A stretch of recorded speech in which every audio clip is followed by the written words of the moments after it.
It's time for a random toy review. This time we're going to a galaxy far, far away to look at something unique for this channel. A Star Wars toy.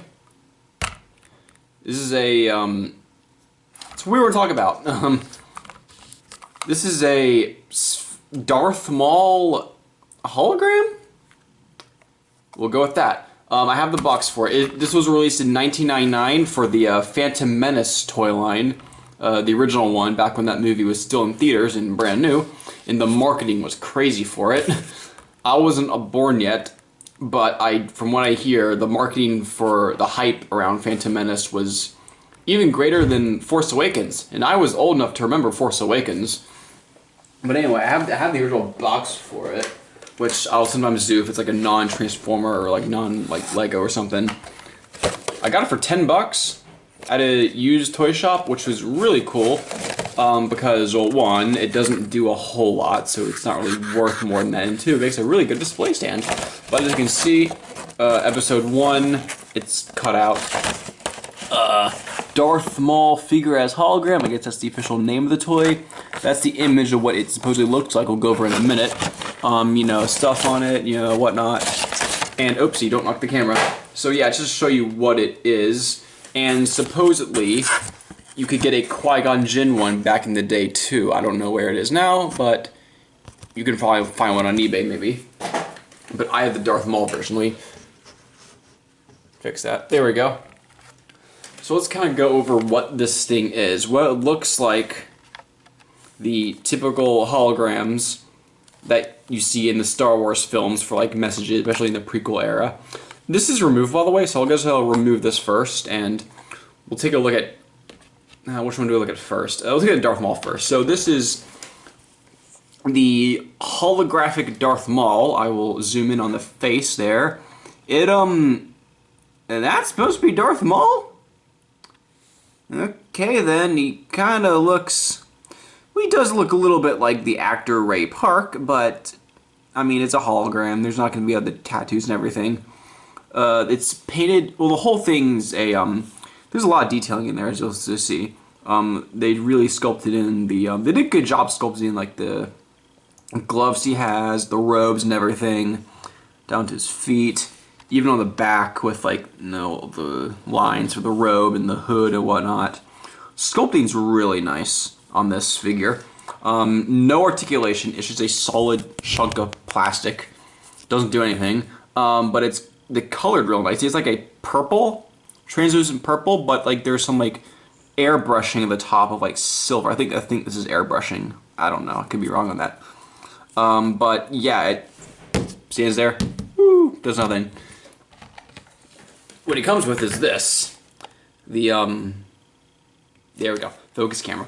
The actual hologram part, which is its own separate piece. It looks rather nice. It's colored in this, okay, now this worries me. This is it's a kind of a brownish gold plastic, but if you look closely, there's some swirls in there. That worries me. I wonder, I'm really hoping this doesn't like break down for like gold plastic syndrome or fall victim to that, because there is a gimmick that involves, well, there's a light in there, which we'll get to in a minute, but also there's a gimmick that you can turn it.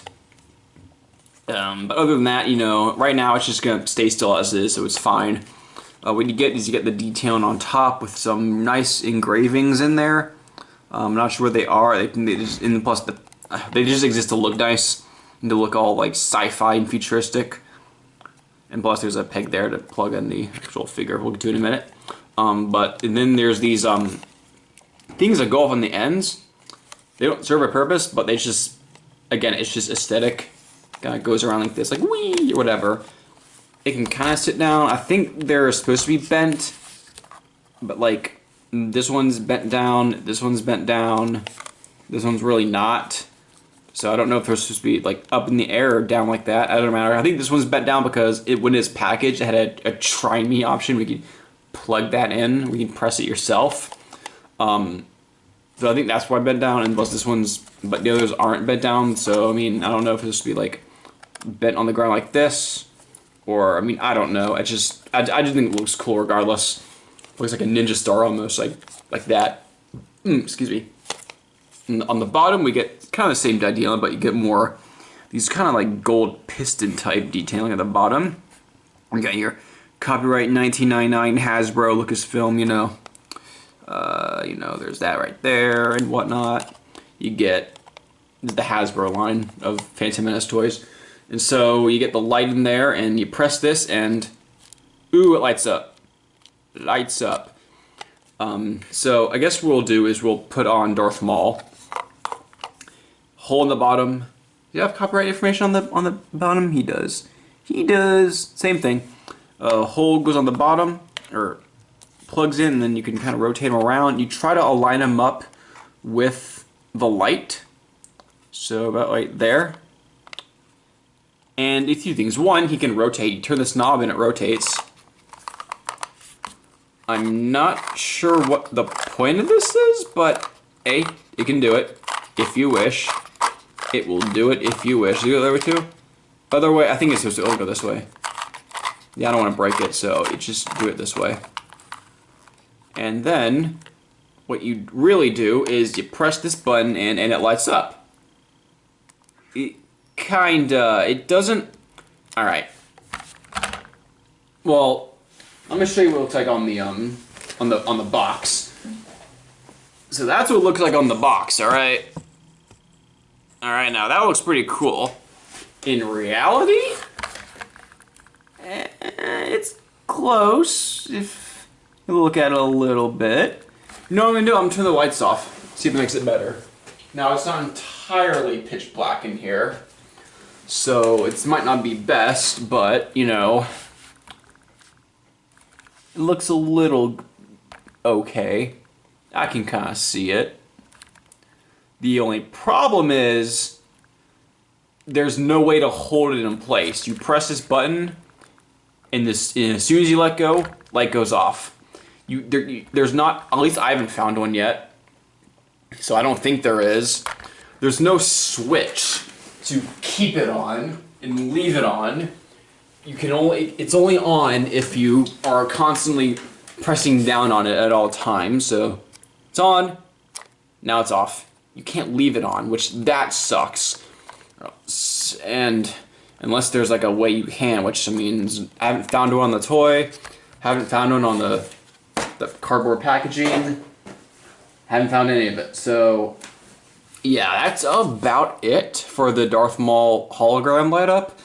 It doesn't do a whole lot. It kind of just sits there and does nothing. It serves as a decoration, and that's about it. I could do this all day, by the way. It's like, boom, about it.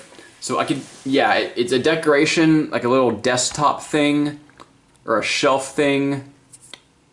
Is that a piece of dirt on the Darth Maul? Hold on. Let me see real quick.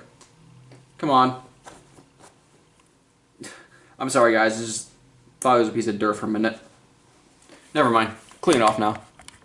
But yeah, it pretty much sits there and does nothing. Which, I mean, if you like that for a toy, for like a child or for yourself, it'll probably only keep you occupied for like 5 minutes. About it. But for like a desktop little design thing, maybe like your work office or like your home workspace or whatever, it's actually pretty cool. I kind of dig it. I don't mind seeing it there next to my bookshelf or where I draw. So yeah, it looks overall pretty nice. I don't recommend skipping out on it. I think if you, and plus it was a good price too. Mine was selling for $10. $10 for a nice little thing that you can just leave there and it complements your workspace. I think that's a pretty good deal. Am I right, guys? Yeah, I'm alright.